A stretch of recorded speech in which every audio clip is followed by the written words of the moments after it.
ایک 10 سال کی معصوم اور غریب لڑکی بک سٹور پر جاتی ہے اور دکاندار سے کہتی ہے کہ انکل مجھے ایک پینسل اور ربر دے دیں، تو دکاندار اس کو دے دیتا ہے۔ اس کے بعد وہ معصوم لڑکی کہتی ہے کہ انکل مجھے ڈرائنگ بک چاہیے، لیکن میرے پاس اتنے پیسے نہیں ہیں کہ میں ڈرائنگ بک خرید سکوں، اور میری ٹیچر مجھے روزانہ مارتی ہے، اور میرے امی اور ابو بھی بہت غریب ہیں، وہ مجھے ڈرائنگ بک خرید کر نہیں دے سکتے۔ اگر آپ مجھے ڈرائنگ بک دے دیں تو میں روزانہ توڑے توڑے کر کے پیسے آپ کو لوٹا دوں گی۔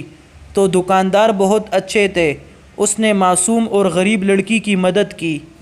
اور اس کو ڈرائنگ بک دے دی، اور ساتھ میں سمجھایا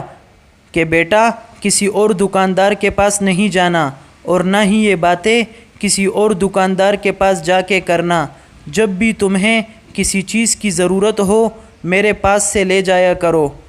اس کے بعد وہ بچی دکاندار کا شکریہ ادا کرتے ہوئے اپنے اسکول چلی گئی، اور پیچھے سے دکاندار سوچ میں پڑ گیا کہ اگر اللہ نہ کرے ایسی بچیاں اگر کسی وحشی دکاندار کے ہاتھ میں چڑھ گئی تو وہ تو ان کا زینب جیسا حال ہی کریں گے۔ اس لیے اسکول ٹیچر سے گزارش ہے کہ خدا را کبھی بھی کسی بچیوں یا بچوں کو اس بات پر نہ مارا کریں کہ تمہارے پاس پینسل نہیں ہے یا ڈرائنگ نہیں ہے، بلکہ ایسے بچوں کے بارے میں پتہ کریں کہ یہ مالی حالات سے کمزور تو نہیں ہیں۔ اگر وہ مالی اعتبار سے کمزور ہو تو ان کی مدد کریں، اور 100-200 روپے کی مدد کرنا کوئی بڑی بات نہیں، لیکن اس سے کم از کم باقی بچیوں کا حال زینب جیسا نہیں ہوگا۔